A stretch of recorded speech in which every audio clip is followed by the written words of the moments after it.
Hi, and welcome to the Spiritual Principles Made Practical podcast. We're very fortunate to have Katharine Giovanni with us today. And she has done a lot of work on forgiveness. She's written a book on it. She's helped people realize it, make it practical in their lives so that they can move on and have a better life. So tell us a little bit about how it is that you came to be able to help people forgive and receive the benefits of that and what forgiveness actually is. Well, first, thank you for having me. And it probably started back in never mind what year it was. It, we'll just gloss that over. I was in the 8th grade. I come from a very pickled family, so to speak, very dysfunctional. And I was getting horribly bullied in school because I was different. So because my parents were getting this horrible divorce and I was getting bullied, tried to commit suicide. And I turned into that kid. You know who I'm talking about. Those kids with one friend draped in black. But truth be told, I lived in New York City and everybody was draped in black. So I don't know how much you can put into that. But I kind of floated through life for the next 10 years, just randomly because I was angry. And then my mother got sober because even she fell down a flight of stairs and broke her hip. And even my mother couldn't get a gin and tonic in Lenox Hill Hospital. Just couldn't do it. So she dried out. And then we had the most beautiful 3 years together. We became best friends. We forgave each other. And we became as close as sisters. And then she died 3 years later from breast cancer. But I was blessed that I had those 3 years with her. And I just slipped right back into my depression. And I knew that if I didn't pull myself out of it, I was going to die. I knew I was going to die. So I quit drinking and I've been sober for 34 years now. And I got my life together. And the recovery programs want you to forgive. They want you to make amends. They want you to reach out. Yeah, didn't like that part. You know, right? Forgive and reach out and make amends and forget. I have some problems with these things. But I did that, but everybody tells you you have to forgive. Nobody teaches you how. So it was just kind of paying it lip service. Nothing really stuck. I was kind of still angry, but I managed to kind of put it in the back of my mind and stuff it into the closet. And years later, I finally discovered the secret sauce and the real path to forgiveness after I recovered from breast cancer. So in a nutshell, forgiveness is personal. It's selfish. You do it for you. You don't do it for them. You want them to be as miserable as you are, right? And you think they're thinking about you as much as no, they're really not, sadly. And it's for if forgiveness is doesn't mean that they were correct. It just means you want them out of your mind. That's all it means. You want them, you want to stop thinking about them all the time. But ministers and teachers will all and history has said, well, you forgive and then you forget. No, you don't. I may forgive you, but it doesn't mean I want a relationship with you, first of all. Second of all, I'm going to forgive you, but I'm probably never going to forget. That sounds nasty, but it's not. Using the method.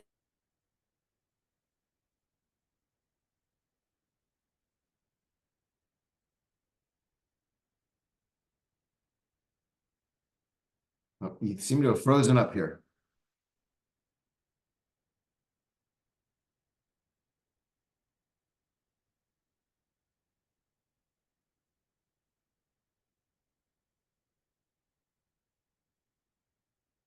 Well, we'll be patient. We'll work through these technical difficulties and we'll go from there.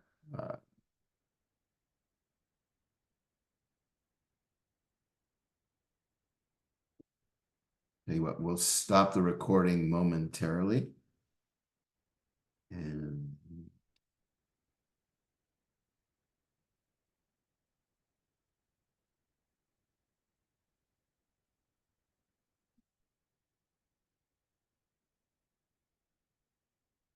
Perfect. okay, we're back from our little technical glitch. Anybody who's alive knows all about technical glitches. They're everywhere. They are. awful. How do you hear me a little better? I apologize. The internet is died. Okay, you're still breaking up a little bit, but we'll see if we Can you hear can. me now? I can hear you, but it's getting broken up. I hear sort of bits and bytes. Oh, now you're gone.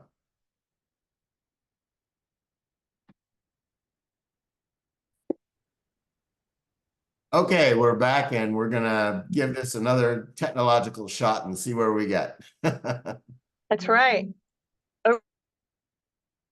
So we'll assume all things yield to persistence, and we'll get this figured out too.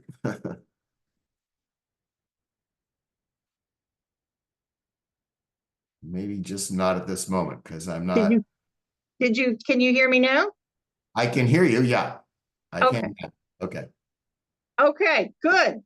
All right. So. I apologize. The internet is a little wonky today.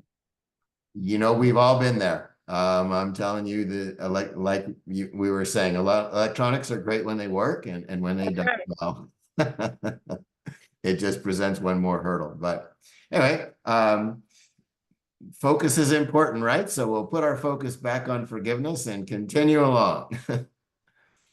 Well, the new method that's in my book, listen, everybody watching this podcast, when you see the word forgiveness and you're listening to it, everybody does the same thing. 10 out of 10 people on a 10 scale, with 10 being absolutely unforgivable, dumpster fire, horrific, and 1 being super easy. Every single one of you is thinking of your number 10 person, and you don't want to forgive that person. And quite honestly, that's completely fair. It may not even be appropriate for you to forgive that person. You know, it might be that much big a dumpster fire. So in my method, I want you to start at the other end of the scale. I want you to start with the easy ones. The kid who tripped you in the hall in grade school. The person who cut you off at the grocery store yesterday because you wanted the parking spot and they got it first. Easy, easy people. You can do this. These are the people I want you to forgive first. And you work your way up to, using my method, you work your way up to the number 10 dumpster fires. Yeah, I don't know. In my life, what I found was, and I remember when I was new in the mortgage business, and in the mortgage business, there's the opportunity to get angry about every 5 seconds. Yes. And I realized really pretty, right away, really, is that I had a choice. Either I could be angry or I could move forward, but I couldn't do both. And that's right. And so I just, termed it in terms of self-respect, in that by being angry, I'm shooting myself in the foot, and that's not something that I want to do. And so I agree with you. I mean, people that have done me wrong, so to speak, yeah, I don't forget because I don't want to give them a chance to do me wrong again, right? It was like, I mean, it's like, I was wrong to trust you the first time, and I would be wrong to trust you again. So well, I'm not talking about forgetting. People do say forgive and forget, but that's a fallacy. You can't forget. It's maybe there's a magical person on our planet that can magically forget and move on. I sadly am not one of them. So you are going to remember, but there won't be an emotional charge attached to it once you forgive them. And here's the special sauce to the whole thing. Here's why you forgive somebody and they don't stay forgiven. You didn't forgive the energy around them. Einstein proved that energy is neither created nor destroyed. It just transformed. So when you get mad, you think it leaves your mouth and your body and it just magically dissipates in the world. It does not. It stays in your energy field until you clear it. And that's why anger can be toxic, because it literally will seep into your cells. There was a study done. I can't pronounce this guy's name. I'm going to try. He's a Japanese researcher named Matsumoto. Pretty sure that's how you pronounce it. He studied water. And if anybody wants to Google it, the pictures are phenomenal. They're right on Google. And what he did is he took 2 containers of water. I'm dumbing this down big time. 1 container of water, he said nice things to, treated it well, really, really showed it some love. The other container, he showed hate, said nasty things, all that kind of stuff. Then he put it under a microscope. And the water that he said nasty things to had these brown and black formations in it, ugly, nasty. And the water he spoke love to had these beautiful snowflake-like formations. Why am I telling you this? Your human body is 98% water. So when everybody says anger is toxic, what's happening? You're literally changing the cells in your body and it's affecting your health. Yeah. Forgiveness is going to transmute that energy and turn those cells from the black and brown ones, pictures really are cool, to be honest, into the really healthy ones. And that's why everybody says anger is toxic. I'm a big believer. I'll do something if you tell me why and how. And this is the how behind it. And it's the why. Why is anger toxic? This is why. Yeah, I watched my mother die of anger. It was not nice. It was a tough thing to watch. Well, you're gonna feel better once you start forgiving, forgiving the 1s, 2s, and 3s, the easy people on your list. You're gonna feel better. You're gonna start to, and the reason you're gonna feel better is because you're gonna start to notice things. You're gonna start to pay attention. You're not gonna be paying attention to as much on your anger. So you're gonna notice, maybe you're gonna start eating healthier, so you'll drop some pounds. There's a reason to buy my book. You might drop some weight. There you go. Or maybe you'll find your dream career and you'll be able to tweak your resume. Why? Because you're paying attention. There you go. If you forgive, you might make more money. There's another reason. But as I'm joking, I'm actually serious, because this really does happen to people, and you start to feel better and you start to notice things and your life starts to change. It's a beautiful thing. Yeah. Now, earlier we were talking about listening to the still small voice within, and obviously from what you're saying, it's as you let go of anger or heal anger or whatever the right terminology is, become more attuned and able to hear that inner direction, if you will. You can hear your intuition, that little bird on your shoulder, you'll finally be able to hear it. And if you trust your gut, men call it your gut, women have a tendency to call it their intuition. But if you listen to your intuition, it's going to get you farther faster than you can yourself. And once you stop the anger and the resentment, you'll be able to move forward. And a lot of people say, well, I don't want to remember my childhood. It was awful. And I don't want to go back there. And you're forcing me to go back there because I have to pick out these memories. Yeah, I kind of am. But you're only going to have to go back there one more time. I'm asking you to go back to clear it permanently. And there's other things you can forgive. Let's say it's a number 10 person. You can forgive people, places, and things. Everything has energy around it. So what am I talking about? Well, if you were bullied in school and you live in the same town you grew up in and you drive past that school, you've got bad memories about that school. And every time you drive by it, you think about it. Forgive the school and the energy around the school building. If you can't forgive your dumpster fire number 10 horrific person, okay, well, let's say keep the same example. Let's say it was one of the bullies. Okay, you can forgive the school, the classroom. You can forgive the kids who stood around and watched and didn't help you. You can forgive the table, the chair.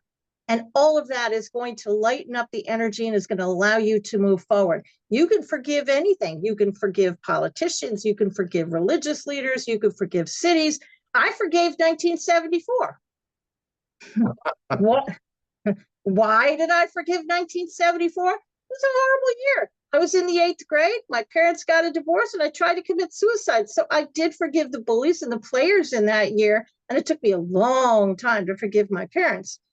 But I also wanted to clear the year. So I forgave 1974 and the energy around that year. And it really, really helps. So how do we know that we need to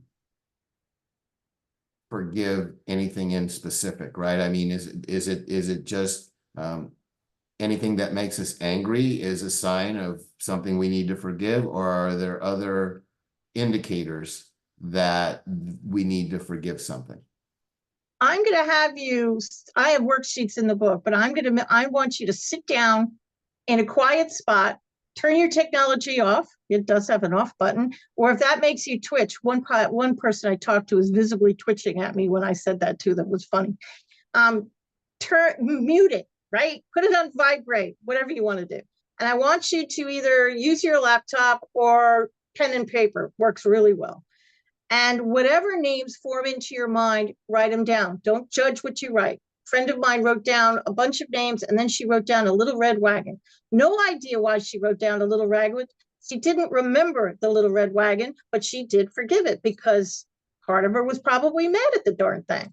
So write down, and whoever you're thinking about right this second should probably be on this list. And whoever you're thinking about right this second is probably a very high number. So once you get your list of people, I want you to rate all these people from 1 to 10. Now, you can have more than one. You can have 5 number 7s if you want. It's okay. And then using the mantra, which is very simple in my book, you don't have to burn anything. You don't have to dance up and down on one leg. There's nothing to chant. It's a very simple poem. And using that mantra, you just slowly go through the list and start to forgive people. But a word of warning, I tend to be an overachiever. And when I did this, I sat down and I must have put, 60 people on this list. And I thought, I'm going to put everybody down I can think of. And I'm going to sit down one night. I'm going to forgive everybody. It's going to be like ripping off a Band-Aid. I'm going to be all better. Okay, it didn't really work out that way. I actually did forgive everybody on that list. And then I spent the next 3 days in bed with what everybody thought was a stomach flu, and it wasn't the stomach flu. Your body is going to need to expel, those cells I was talking about, those water cells. Well, to be perfectly frank, they're going to have to come out and they're going to have to be transmuted. So I advise everybody to do this before you go to bed, because most people will get sleepy after they do this. They'll get tired. So do it before you go to bed, because your body will heal itself in the middle of the night. Some of us, if they're really a big, huge resentment, delicately and politely as I can, you might be in the bathroom a little bit. It's not because you've got food poisoning and you ate a piece of bad fish. It's just your body trying to clear that old energy, and just go with it. You'll be fine. But only do like 10 to 12 people at a time, so you don't make yourself sick. Wow. Powerful energy. I cleared one of my number 1 people, and I sat down and I forgave this person. She was from school years and years ago, never mind how many years, hadn't spoken to this girl in maybe 20, 30, 40 years. It'd been a long time. And I couldn't even remember what we were mad at. So easy peasy, right? So I forgave her. It was really easy because, it's kind of ridiculous to be mad at something that happened 40 years ago. So I forgave her. 2 hours later, this is a true story. 2 hours later, she calls me up on the phone. Wow. I almost fell out of my office chair because I haven't spoken to her in decades.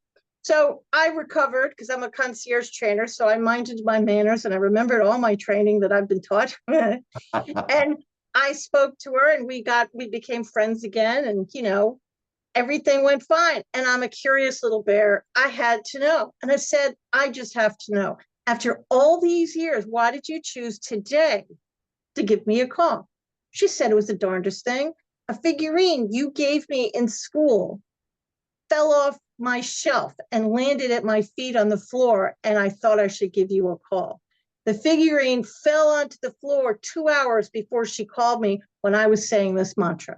So if a level 1 easy forgiveness person can move energy, and we were 700 miles away from each other, imagine what the energy is going to do to your body and your life when you get up into the higher numbers. This is serious science, and it's very powerful. And it's like the law of gravity. The law of gravity is going to work whether you believe it or not. You could call it the law of keeping Katharine on the ground. It's still going to work. Okay, if you don't believe in the law of gravity, it doesn't care. It's still going to work. this is the exact same. It's going to work whether you believe in it or not. Wow. Wow. So I imagine you must have had a lot of feedback on your book. I have had some feedback. I seem to have stumbled across a very unique way of forgiving, but it's a practical way of forgiving, and it's allowing everybody to take baby steps.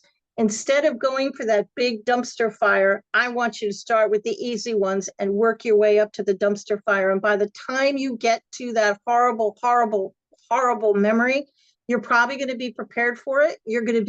It's going to be easier for you, and you'll be able to pick things out of the memory that you can forgive, because you're not going to get a number 10 down to a 1 in one shot. It's going to take some time. My method is kind of, it's a marathon. It's not a sprint. Some of your people are going to take some passes. It's going to take a second, but give yourself some space. You know, it's worth it in the end to forgive these people, because you'll finally be able to be that person that you were meant to be. And the reason you're on this earth, you're finally going to be able to find out who that person is. So how can people get your book? You can go to my website, and my name is spelled very strangely, thanks to my mother. Thanks, Mom. Katharine Giovanni.com. You can also go to Amazon. I do know that not everybody likes to read, so I have the audiobook available, the ebook, and the paperback all available on Amazon. Excellent. Anything else you think people should know about you, forgiveness, or anything else? I think there's people out there that need to know that they are worthy enough to do this. And you are worthy, and we do believe you, and you can do this. And it's not like recovery programs where you have to actually reach out and talk to the person. You don't. You can do this privately in the privacy of your own home, and nobody ever has to know. And you can do this. You don't have to tell anybody. Although they're going to notice, because you're going to go out into the world and you're going to see somebody, and they're going to look at you and say, did you get a haircut? Did you lose? What are you doing differently? Did you lose some weight? You look so good today.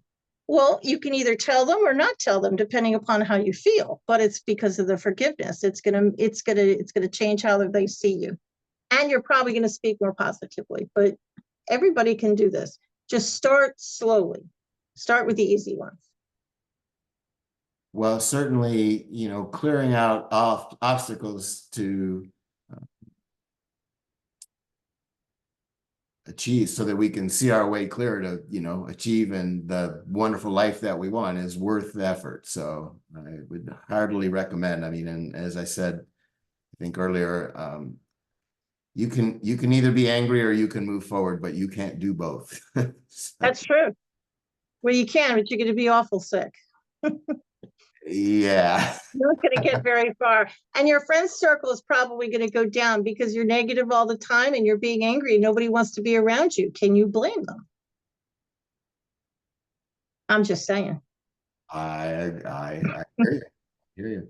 Well, listen, well, thank you for sharing with us, and I appreciate all that you've had to say, and I'm sure that the audience will as well. So, Well, thank you. I apologize for the tech problems. I have no idea why my internet just all of a sudden stopped, but no worries. You know what? Like I say, we've all been there. it is what it is, right? We do the best. Thank God for my phone. There you go. All right. Okay, good. All right. Thank you.